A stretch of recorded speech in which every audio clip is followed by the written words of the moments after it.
السلام علیکم ورحمۃ اللہ وبرکاتہ۔ قوم سبا پر عذاب کا واقعہ۔ قوم سبا کا واقعہ قرآن کریم میں بیان کیا گیا ہے اور یہ قوم ماضی کی ایک طاقتور اور خوشحال قوم تھی جو یمن کے علاقے میں آباد تھی۔ قرآن کریم کی سورت سبا میں اس قوم کا ذکر کیا گیا ہے۔ یہاں اس واقعے کا خلاصہ پیش کیا جاتا ہے۔ قوم سبا کو اللہ تعالیٰ نے بے شمار نعمتوں سے نوازا تھا۔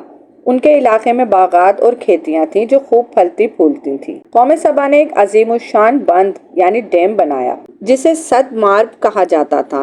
اس بند کی وجہ سے ان کے علاقے میں پانی کی فراوانی تھی اور زراعت بہت اچھی تھی۔ اس نعمت کے بدلے میں انہیں اللہ تعالیٰ کا شکر گزار ہونا چاہیے تھا، لیکن قوم سبا نے اللہ کی نعمتوں کی قدر نہ کی اور نافرمان بن گئے۔ انہوں نے اللہ کی عبادت چھوڑ دی اور بت پرستی میں مبتلا ہو گئے۔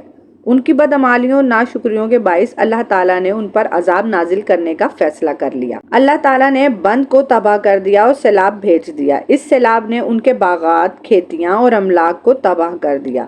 قرآن کریم میں ان عذاب کا ذکر یوں کیا گیا ہے: بس انہوں نے شکر گزاری سے منہ موڑ لیا تو ہم نے ان پر زور کا سیلاب بھیج دیا اور ان کے دونوں باغوں کو دو ایسے باغات میں بدل دیا جن کے پھل بدمزہ تھے اور جن میں چھاؤں کے درخت اور کچھ بیری کے درخت تھے۔ قوم سبا کا یہ واقعہ ایک نصیحت ہے کہ اللہ کی نعمتوں کی قدر کرنی چاہیے اور اس کا شکر گزار ہونا چاہیے۔